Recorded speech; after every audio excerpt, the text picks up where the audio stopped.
Amados hermanos del grupo Edificados en la Palabra y amigos que nos escuchan diariamente a través de este medio, es un gusto saludarles a cada uno de ustedes en el amor del Señor, su hermano en Cristo Jesús, David Meléndez Pérez.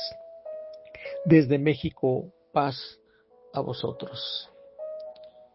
Y continuando con el estudio de esta segunda carta a los Corintios, que es una de las cartas más personales y emotivas del apóstol Pablo, y como hemos estado viendo a través de todas estas semanas, Pablo abre su corazón para defender su ministerio y sobre todo para fortalecer su relación con la iglesia de Corinto. Y en esta 11ª semana, el eslogan que tenemos es la epístola que combate las acusaciones contra Pablo. Y como subtema, la respuesta del ministro a sus críticos. Y el día de hoy, mis amados hermanos, vamos a estudiar y vamos a reflexionar el tema, el ministro, su conducta ante la iglesia. Y el texto que vamos a utilizar en esta reflexión se encuentra en 2 de Corintios capítulo 12, versos del 11 al 21. Pero antes de dar lectura vamos a hacerlo de una oración al Señor para que sea bendecida su palabra. Encierren sus ojos, amados hermanos y hermanas. Bendito Padre que estás en las alturas, nos acercamos a ti en esta mañana con la finalidad de alabarte, de glorificarte y sobre todo, Padre, de exaltar tu santo y bendito nombre a través de tu palabra. Quiero decirte y pedirte, Padre, que esta palabra que se expone sea bendecida por ti y que dé su fruto en cada corazón que esté dispuesto en esta mañana a escucharla. Bendice a cada hijo tuyo, a cada hija tuya. Bendice sus hogares, bendice sus necesidades que ellos requieren a través de tu voluntad, Señor.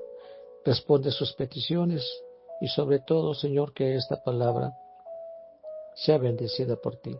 Bendice a mis hermanos administradores y sobre todo también, Señor nuestro, a tus ministros y pastores que se dedican a exponer tu palabra para alimentar a tu pueblo.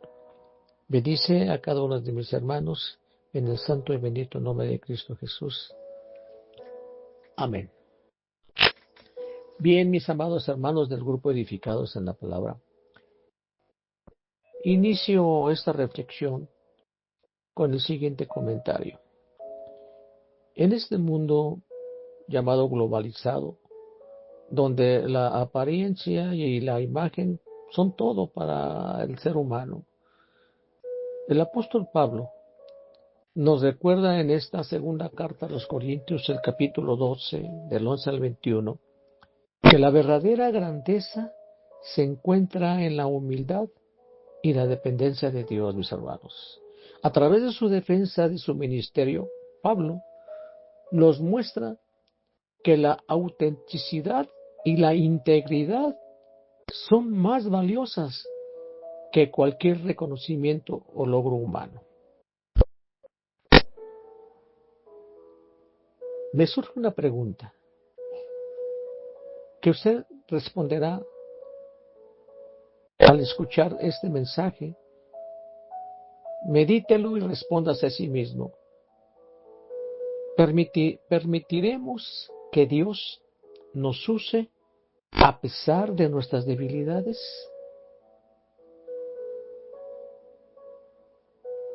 ¿Permitiremos que Dios nos use a pesar de nuestras debilidades?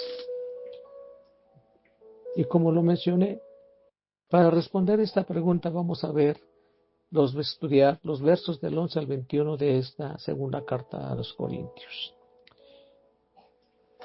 El capítulo 12 de la segunda carta a los Corintios, mis amados hermanos, es uno de los pasajes más profundos e importantes que explica cómo el poder de Dios se muestra mejor a través de la debilidad y la humildad de la persona. Los versos que vamos a leer del 11 al 21 de este capítulo tratan sobre el profundo problema de autoridad que tenía Pablo con los corintios. Existía una crisis profunda porque la relación entre el apóstol y la iglesia que él mismo fundó estaba gravemente dañada, mis hermanos.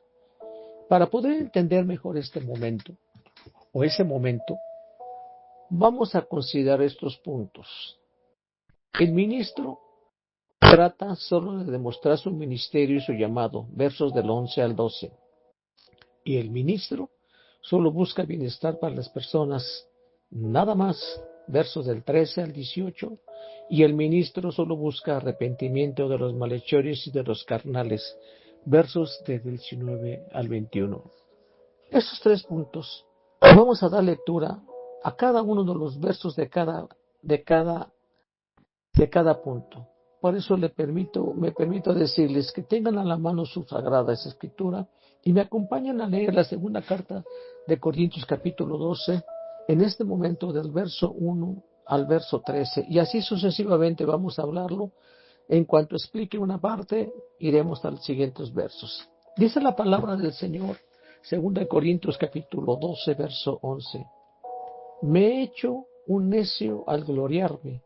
Vosotros me obligasteis a ello, pues yo debía ser alabado por vosotros, porque en nada he sido menos que aquellos grandes apóstoles, aunque nada soy.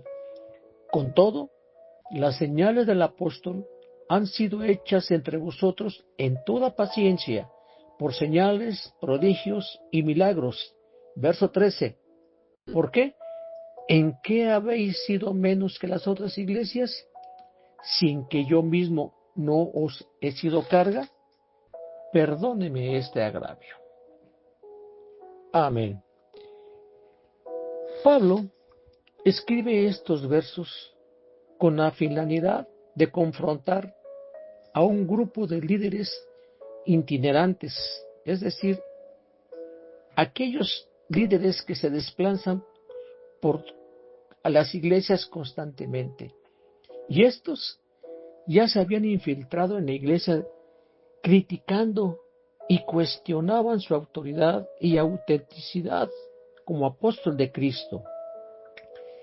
Estos superapóstoles, como algunas versiones, como la Nueva Versión Internacional lo llama, y la versión que leímos le llaman grandes apóstoles, en una forma irónica de Pablo. Estos superapóstoles o grandes apóstoles eran oradores elocuentes que desprestigiaban a Pablo, lo acusaban de ser un líder débil, de no tener visiones espirituales reales y de ser poco impresionante en persona. Estos líderes que hablaban mal de Pablo cobraban por sus servicios, siguiendo la costumbre de los oficios griegos. Ellos exigían sustento económico, lo cual hacía que el hecho de que Pablo trabajara gratuitamente fuera visto por los corintios como una señal de que él no era un apóstol profesional. Fíjense, hermanos. Pero Pablo, en su defensa, por el bien de su ministerio y por protección a la iglesia, utiliza la ironía al llamarse a sí mismo insensato por gloriarse, pero responsabiliza a los corintios por obligarlo a hacerlo al no defenderlo. El apóstol Pablo argumenta su autenticidad a través de su sufrimiento y milagros, y las señales de un verdadero apóstol, estos prodigios y milagros que se hicieron, se manifestaron entre ellos con toda paciencia. Asimismo, con cierta ironía, pide perdón por no haber sido una carga económica para ellos, diferenciándose de esos falsos maestros que sí exigían sustento. Brevemente, lo que he expuesto, ¿qué le enseña este pasaje que leímos a usted, hermano? A usted, mi hermana. ¿Qué le enseña? Considero yo que para dar respuesta a esta pregunta, considere lo siguiente. Pablo, o el apóstol Pablo, estaba siendo criticado injustamente, pero su enfoque no era de ganar la discusión, sino que los corintios crecieran. Y a través del ejemplo de Pablo, estos versos nos enseñan que los líderes auténticos se caracterizan por ser auténticos y transparentes, al igual que Pablo.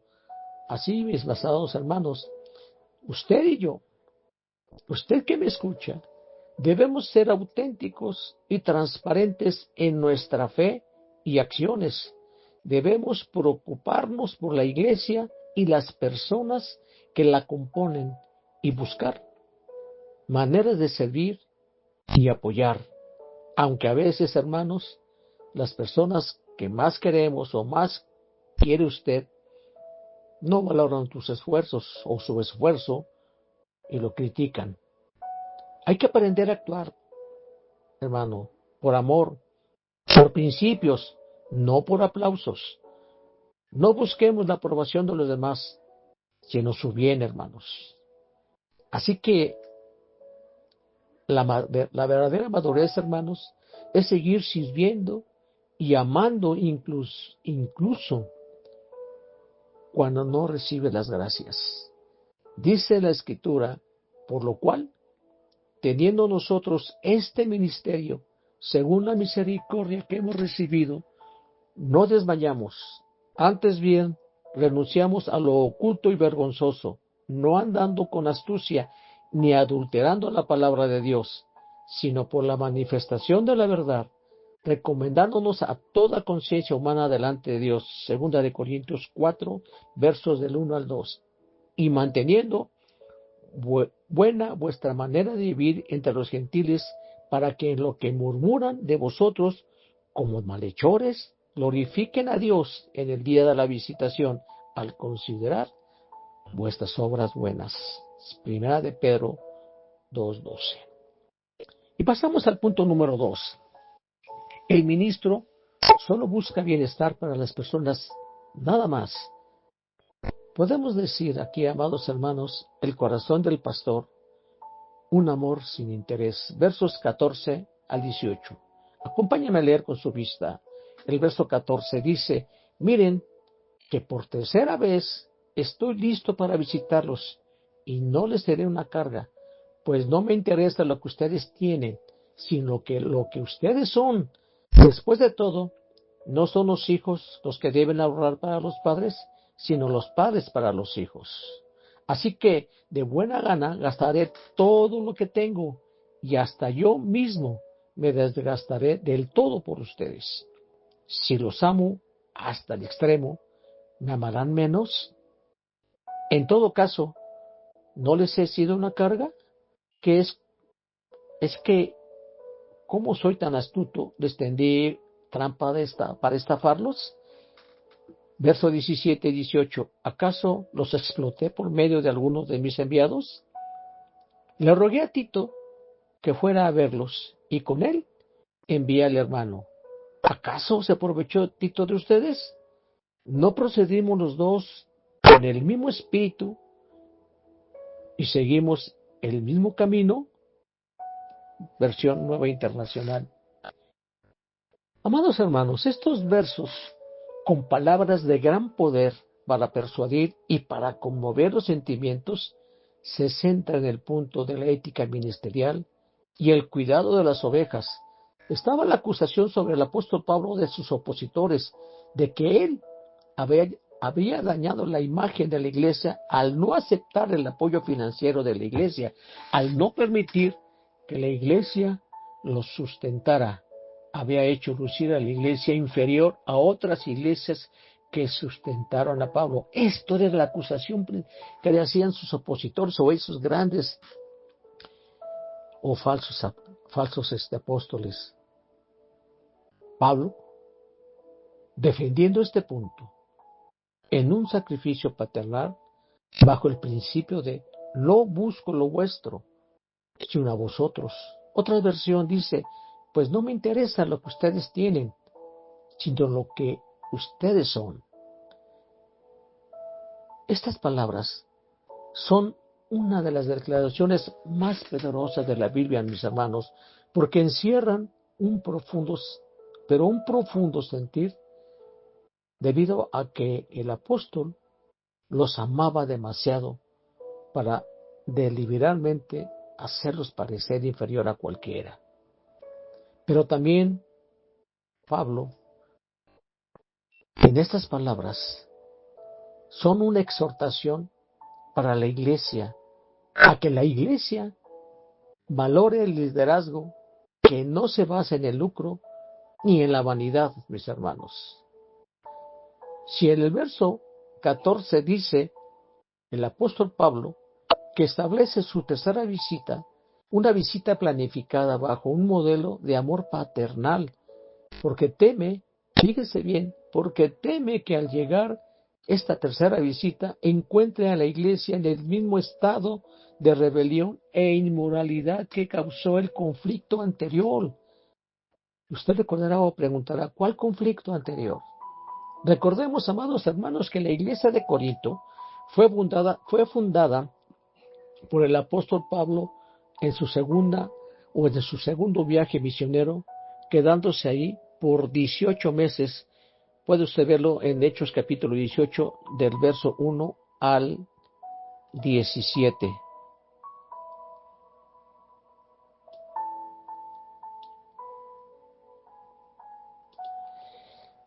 Esta ciudad era una metrópolis cosmopolita conocida por su libertinaje y una competitividad que tenían, y este era el conflicto cultural de Corinto, la razón por la cual estaban metiendo ideas y comportamientos del mundo de afuera dentro de la iglesia.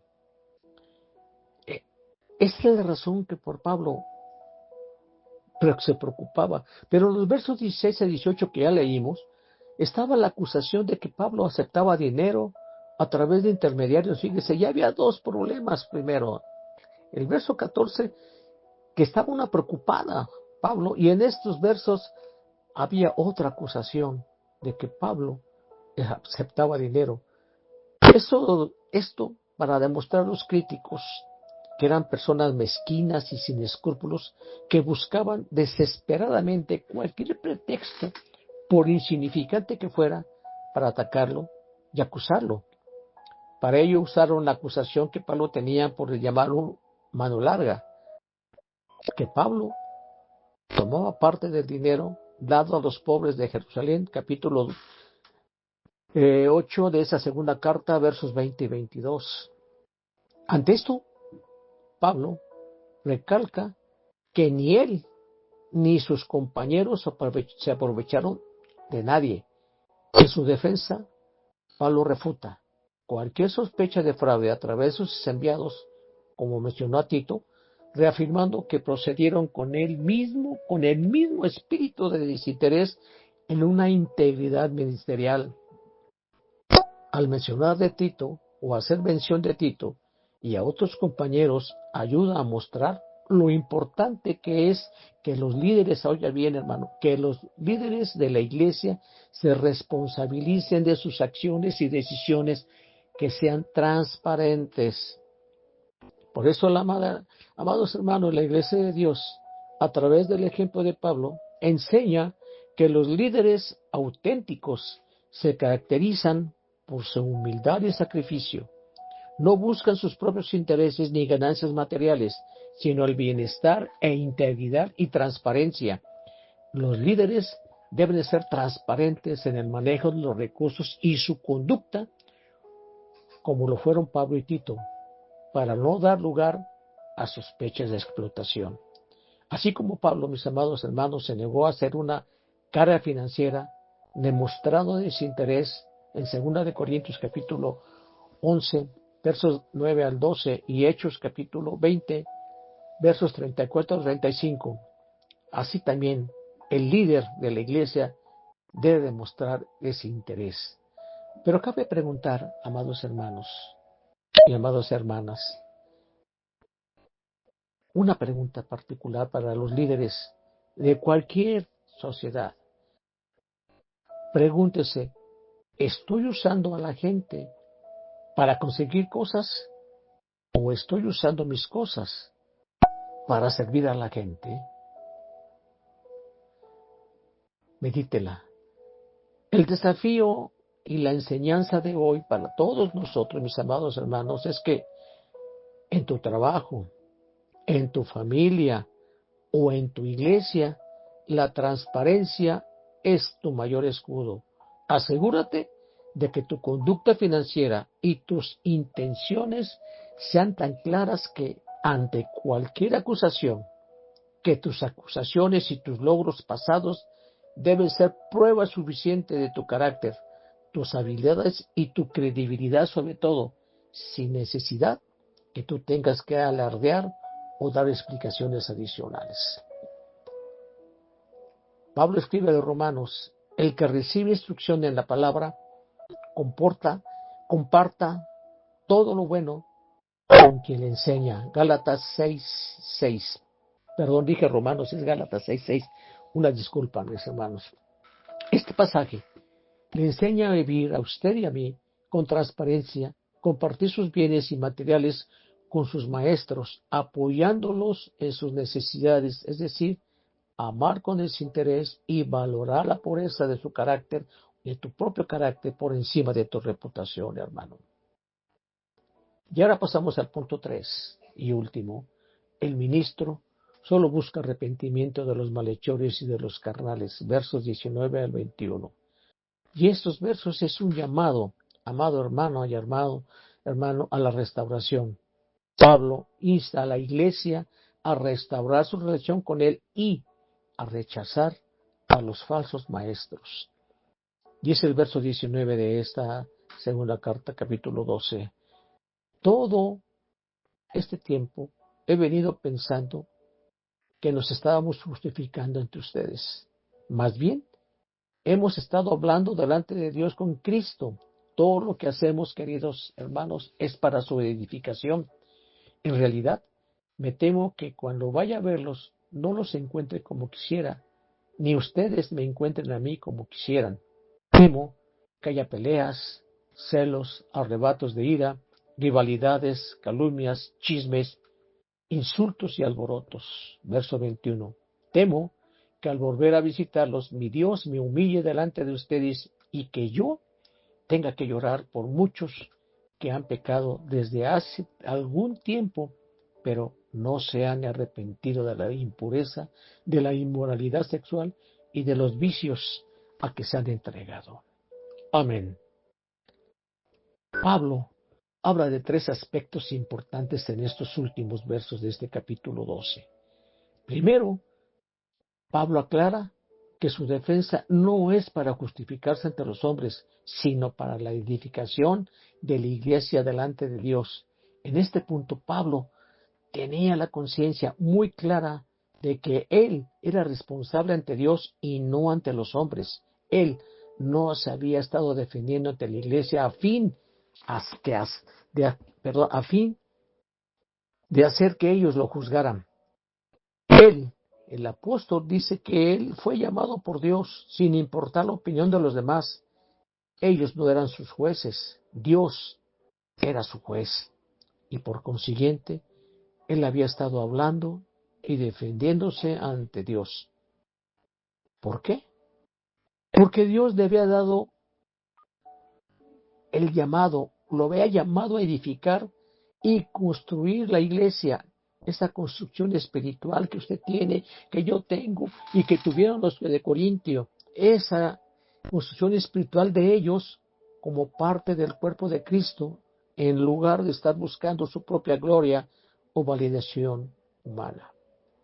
Amados hermanos, el verdadero liderazgo se define por el sacrificio, la transparencia financiera y la preocupación genuina por la santidad de los creyentes, en contraste con el autoritarismo de los falsos líderes.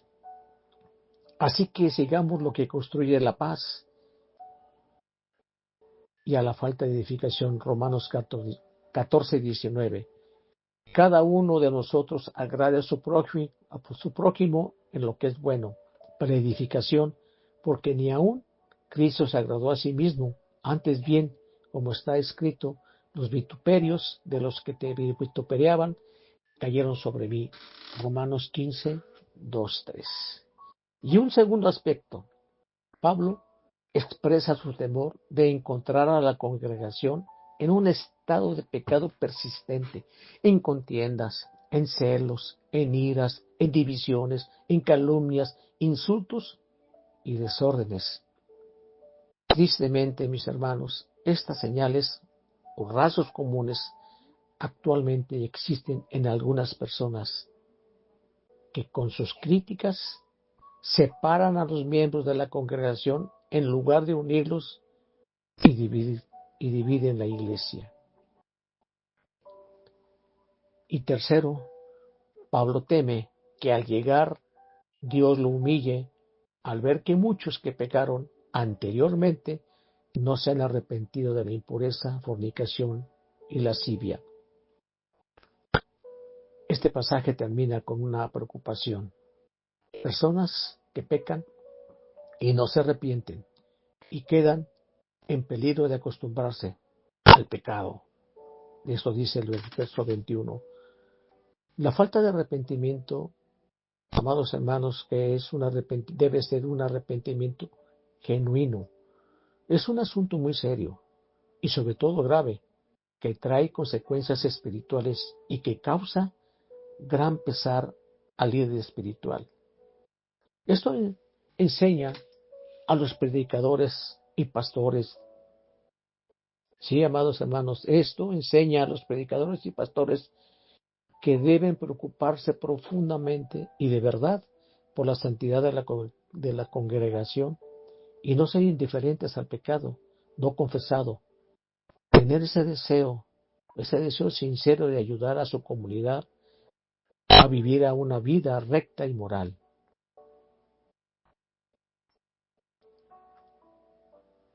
Quiero, amados hermanos, que me escuchen. De todo esto que he estado hablando, me permito hacerles una invitación a usted que me escuche, a que revise su corazón. Quizás alguno pensará, pues, ¿para qué? Para reflexionar si en tu vida, en mi vida, existen aspectos o actitudes o hábitos, palabras que sabes que están mal, pero que has dejado de intentar cambiar o no te has esforzado por cambiar, hermano o hermana. Este pasaje te invita a arrepentirte ahora y no dejarlo para después. Dios prefiere un corazón humilde que reconoce su falla que un orgulloso que lo oculta. Dice el profeta en segunda de Crónicas, capítulo 7:14, si se humillara mi pueblo, sobre el cual mi nombre es invocado, y oraren y buscaren mi rostro, convertiré de sus malos caminos, entonces yo iré de los cielos y perdonaré sus pecados y sanaré su tierra. Como conclusión, mis hermanos, de este grupo, edificados en la palabra, hoy como iglesia de Dios que somos, no olvidemos el propósito de cualquier liderazgo o corrección dentro de la iglesia es para la edificación y para la madurez espiritual de los creyentes, no la autojustificación del ministro, hermanos. Como el verso 19 se justificaba Pablo, También recordemos, amados hermanos, la autoridad se usa para llamar a la congregación a la santidad. El temor de Pablo de encontrar a la iglesia en un estado de pecado persistente, en contiendas, inmoralidad y lascivas, se interpreta como una advertencia vigente sobre la gravedad del pecado, mis hermanos.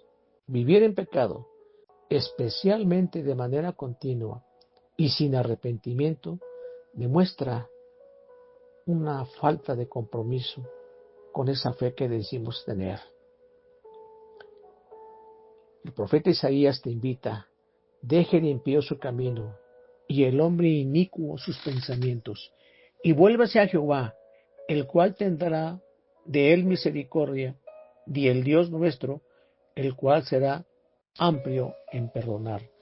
Isaías 55, verso 7.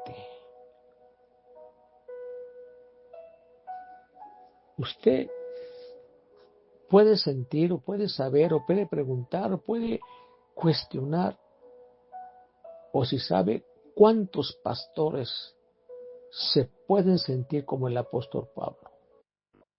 ¿Cuántos obreros, cuántos ministros se pueden sentir como el apóstol Pablo se sentía, con ese corazón roto, que a pesar de sentirse traicionado y calumniado, siguen trabajando? Su prioridad es la salvación, siguen predicando para la iglesia y para el crecimiento espiritual de su grey por encima de su propia reputación. Por eso el pasaje justifica, amados hermanos, la necesidad de la disciplina de la iglesia y el llamado al arrepentimiento antes de la visita de un líder, o en un sentido actual, como el periodo de espera y preparación antes de que nuestro Señor Jesucristo regrese en forma visible y personalmente para juzgar al mundo, resucitar a los muertos y establecer su reino eterno de paz. Que la paz de Dios, mis amados hermanos, y el amor de su Hijo Jesucristo quede en cada uno de ustedes. Se despide de ustedes su hermano en Cristo Jesús, David Meléndez Pérez, desde México. Paz a vosotros.